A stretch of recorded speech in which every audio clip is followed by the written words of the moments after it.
solar aring aming bubong mga kamangyan. Kaya samahan niyo kami ngayon. Dahil areho ay apinturahan na. For the go.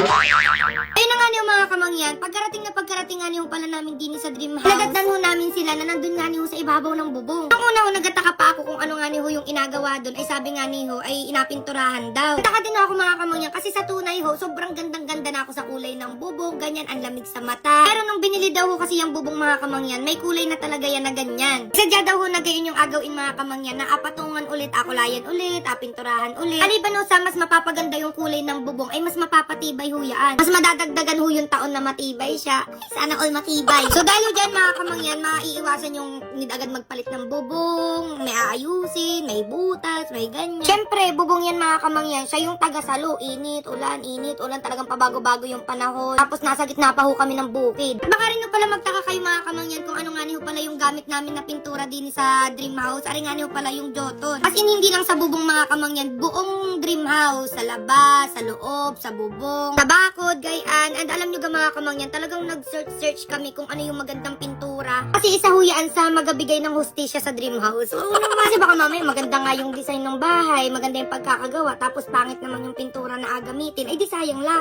Ayaw namin yung pang short term mga kamangyan, gusto namin yung pang long term. Kasi baka mamaya ilang taon pa lang kami nakatira dito, mga 2 years pa lamang. Nagatukla pa na, gayaan. Ay ayoko ng mga ganun at talaga namang nakakainit ng ulo. Maliban pa doon, syempre talagang sayang yung pera. Kaya sabi ho namin mga kamangyan, kung magastos at magastos din na ang kami, ay dito na sa quality, maganda talaga. Huwag din kayo mag-alala mga kamangyan kasi inuprobahan din rin ng contractor namin. Nagatanong din kami sa mga professionals, ganyan. Tapos nalaman ko rin mga kamangyan na hindi lang pala yan sa bahay inagamit, sa mga commercial buildings din, sa mga barko, ganyan. Imagine nyo yun sa barko. Hindi lang doon, sa mga industrial projects din, sa mga factory, mga malalaking infrastructure. Hindi lang dito sa Pilipinas mga kamangyan ha, sa ibang bansa inagamit din yan. So doon talaga ako parang, ay wait lang, parang gusto ko na yan na talaga ang gamitin. Kasi alam nyo naman sa ibang bansa, paiba-iba yung panahon. As in, kung malamig, matinding lamig. Kung mainit, matinding init. So, dun siya mas na-appreciate na parang grabe, sobrang tibay nito. Panglaban talaga siya. Wow, panglaban. Hindi na ko pala ako nakakyat din sa bubong mga kamangyan. Kasi sobrang natatakot ako. Baka mahulog ako yan. Sobrang arte. Kaya yun nga niyo, sabi ko, si Kuya Julius nyo na lang yung umakyat dyan at siya naman ay malakas-lakas ang loob. Hindi naman kulay puti yung kulay niyan mga kamangyan. Parang ano lang yan, unang layer. Wow, unang layer. Tapos apatungan. Ulit, parang ang finish niyan, ang ganun pa rin. As in, kailangan lang talaga na patungan yan mga kamangyan. Parang nga niyo mas tumibay din. Alam nyo gang, isang namanga din ako diyan mga kamangyan. Sobrang ganda ng coverage. As in, sobrang kinis. Parang gusto ko rin tuloy papinturahan yung mukha ko. Ay, hindi. Pero ayun nga mga kamangyan. As in, kung makikita nyo lang sa personal, sobrang ganda. Ganyan. Siyempre, magaling din yung aming mga pintor. Pagka nagsama, magaling na pintor, tapos maganda yung pintura. Kaya ayan yung kinalabasan. Kaya mas lalo akong na-excite dyan mga kamangyan. Tapos ang ganda ng kulay. As in, kung hindi lang siya basta brown. Iba yung pagka-brown niya, parang pangyayamanin. Wow, pangyayamanin. Tapos di ka mga kamangyan, nasa gitna kami ng palayan. Dalaso, napapansin ko na yung mga bahay na nasa gitna ng palayan, nasa gitna ng bukid, yung bahay nila, yung pinakang dingding, nagalumot siya, nagaputi. Yung bakod yung parang nasisira kasi talagang naakyat yung mga lumot. Parang joton mga kamangyan, yung gamit namin na pintura. May protection din yan laban sa amag, sa lumot. Basta perfect siya sa mga lugar din na madalas mabasa. Kasi dati ang nasa isip ko talaga, paano yan? Dapat araw-araw bagalinisan yung bakod kasi napuputikan, ang sama tingnan. O depende din ho pala yun sa pintura na inagamit. Tapos di ka mga kamangyan, nung una napakita yung drone shot na may bubong yan mga kamangyan, ang dami talagang nag-comment doon na grabe, yung bubong nila punong-puno ng solar, ganyan-ganyan. Ay ano, hindi yan solar mga kamangyan, pero sa banda-banda yan,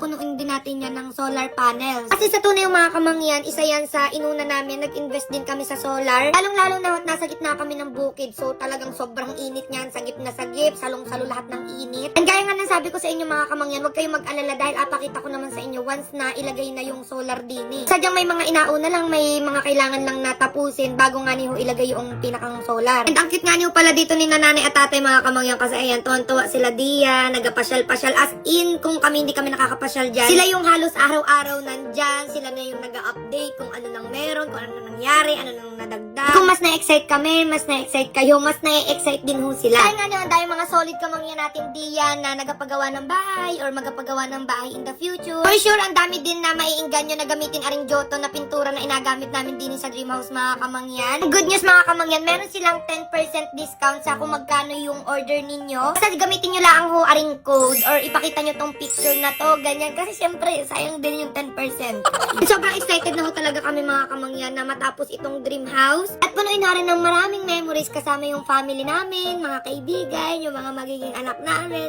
Grabe naman yun. So ayun, thank you sa inyong support mga kamangyan, and huwag kayong mag-alala dahil patuloy pa rin tayong gapasaya sa mga solid kamangyan natin. And update ko pa rin ho kayo sa mga susunod pang mangyayari dito sa ating dream house. For the go!